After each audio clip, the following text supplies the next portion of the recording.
Indonesia kita ketahui akan memiliki pemerintahan baru di bulan Oktober mendatang dan sejumlah PR pun juga sudah ditransisikan dari Jokowi Ma'ruf ke Prabowo Gibran, salah satunya perihal lesunya sektor manufaktur di Indonesia di 20 tahun terakhir, Pak.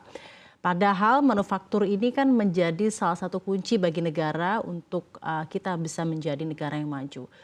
Bagaimana Anda melihat laju perlambatan di sektor manufaktur di Indonesia ini yang ditandai juga dengan Purchasing Managers Index yang kembali mencatatkan pelemahan di Mei kemarin? Ya, eh, pertama tentunya kita harus melihat bahwa sampai hari ini manufaktur masih merupakan kontributor terbesar dalam PDB kita, ya sekitar 19%, dan kemudian masih mencatatkan pertumbuhan positif, ya antara 4-5% di 2 triwulan terakhir. Jadi sebenarnya dari satu sisi kita bisa melihat bahwa sektor manufaktur kita masih berkembang. Nah, kemudian kalau ada statement yang menyatakan bahwa terjadi kelesuan atau yang lebih ekstrimnya disebut terjadi deindustrialisasi, itu memang melihat kepada rasio dari manufaktur itu terhadap GDP. Di mana ketika yang Anda katakan manufaktur menjadi motor dari pertumbuhan ekonomi Indonesia, terutama pada periode sebelum dan sesudah krisis finansial Asia, memang sektor manufaktur pernah dalam posisi berkontribusi hampir 30% dari PDB Indonesia dan kemudian secara perlahan menurun.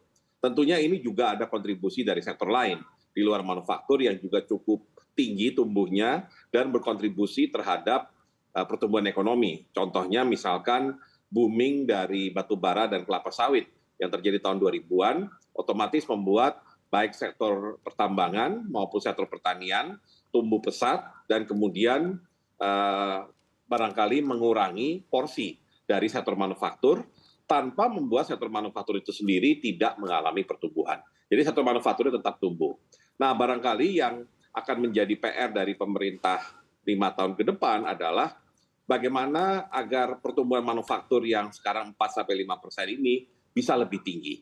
Dan tentunya harus ada beberapa policy, ada beberapa jurus yang harus dilakukan. Yang pertama adalah kita harus memastikan bahwa masih tingginya pertumbuhan di sektor pertambangan dan juga pada beberapa saat di sektor pertanian, terutama perkebunan, harus segera disikapi dengan kebijakan yang mendukung hilirisasi secara lebih aktif. Ya. Jadi artinya kita butuh hilirisasi dalam rangka untuk menggerakkan sektor manufaktur itu sendiri. Karena yang disebut sebagai downstreaming atau hilirisasi itu jatuhnya akan ke sektor manufaktur.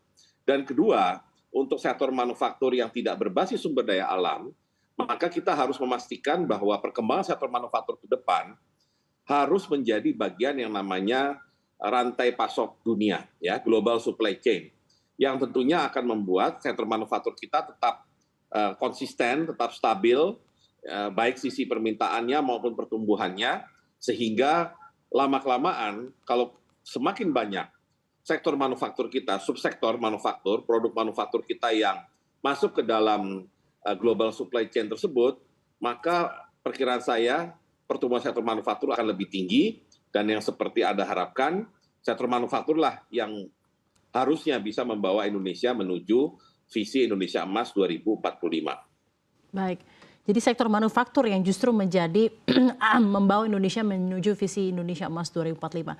Pak, mungkin sedikit evaluasi Anda mengenai program-program yang menjadi prioritas pada kepemimpinan Presiden Joko Widodo, yaitu hilirisasi dan hilirisasi natural resources. Bagaimana evaluasi Anda mengenai program prioritas di pemerintahan Jokowi ini, Pak?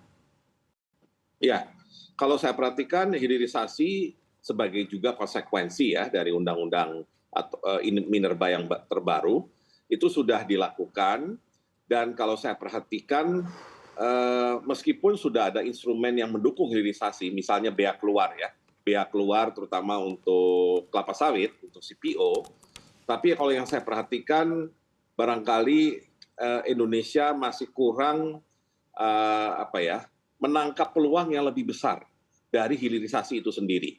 Maksudnya hilirisasi itu kan tujuannya supaya kita tidak mengekspor bahan mentah, tapi kita mengekspor barang olahan dengan asumsi bahwa pengolahannya akan dilakukan di Indonesia, sehingga akan bisa menggerakkan sektor manufaktur itu sendiri.